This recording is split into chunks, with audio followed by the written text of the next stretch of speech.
Soal Anda semua di KPU itu tidak nyaman saya menyebutnya, tapi mengatakan dipakai atau digunakan. Kenapa? Karena bahkan pada saat pemilihan komisioner itu kita tahu itu dan tidak ada yang bisa membantah bagaimana kemudian Anda itu adalah perwakilan atau titipan-titipan dari para pihak. Dalam hal ini adalah partai politik dan organisasi-organisasi ormas yang besar. Tergantung kita menyikapi, Mas. Menentukan seorang jadi presiden atau tidak itu di tanganmu loh, Mas. Enggak lah, Mas. Loh. Suara rakyat, Mas. Iya, kalau itu. Tapi kan ada kewenangannya ada di tangannya jenengan gitu. Nah, oke. Just kidding. Bagi KPU, Anies Baswedan belum siapa-siapa meski menyandang sebutan sebagai bakal calon presiden. Namun, KPU belum menetapkan pasangan calon presiden dan calon wakil presiden. Hal itu dikatakan Ketua KPU Hasyim Asyari saat dimintai tanggapan mengenai safari politik yang dilakukan oleh Anies Baswedan. Menurutnya, KPU baru akan memulai pendaftaran pasangan calon presiden dan wakil presiden pada Oktober 2023.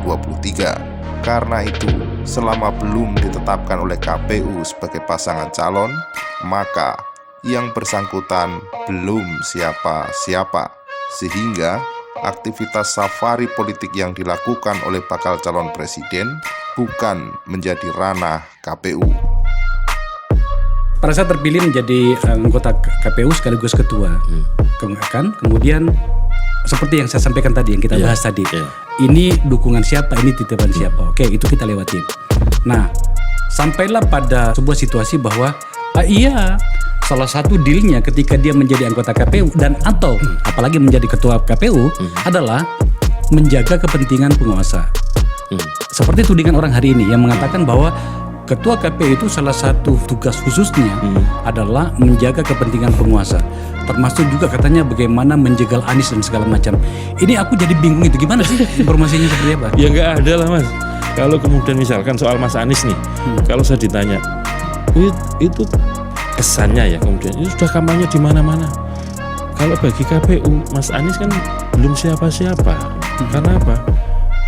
Masa pendaftarannya masih Oktober 2023 gitu.